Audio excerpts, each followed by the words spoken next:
butcher, magkatabas na naman tayo ng ano. Ito yung tupa ng malalaki.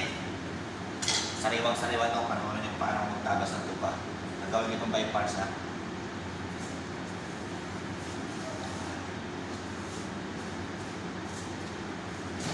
Tali natin itong katay, tsaka puso. Tali natin itong shoulder, mga butcher.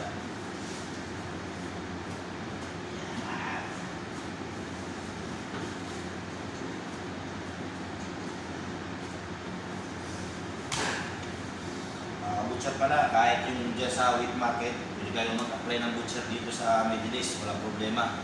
Ang bilis na makalis. Puntaan nyo lang mga edis na sinasabi ko sa inyo.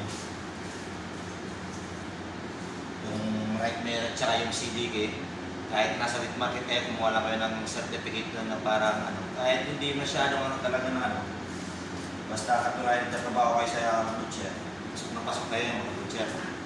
Kaya yun ang payo sa inyo. Kahit hindi na kayo nagtrabaho dyan sa Pure Gold na yan, sa Monter na yan, kahit sa wheat market, pasok kayo dito mga butcher. Kaya ito yung inano ko.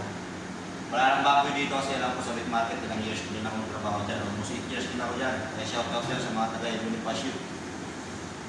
Tsaka sa Dapitan, sa Suki Market. Sa Bonifacio, dun sa Meno yun, sa Maymayon.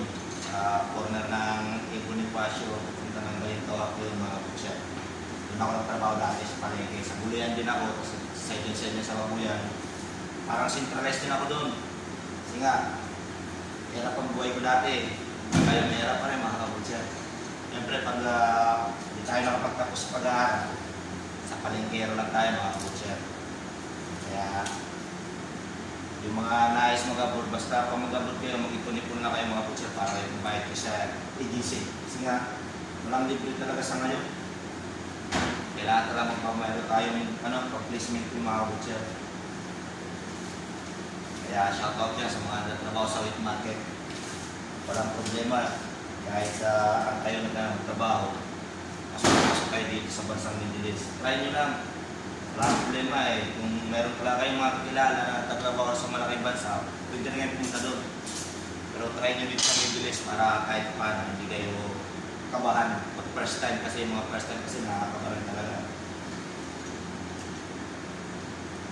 Pero pag may experience na kayo ng ibang bansa, kasi kung kayo sa Canada, for example UK, Australia, New Zealand, easy na lang yung mga butcher.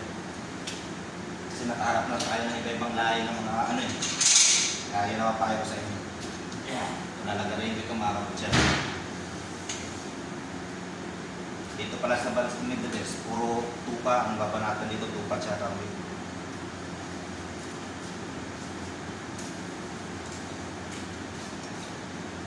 Kaya, butcher ng mga taga-wheat market, pasok na pasok tayo maging butcher dito sa Middle East.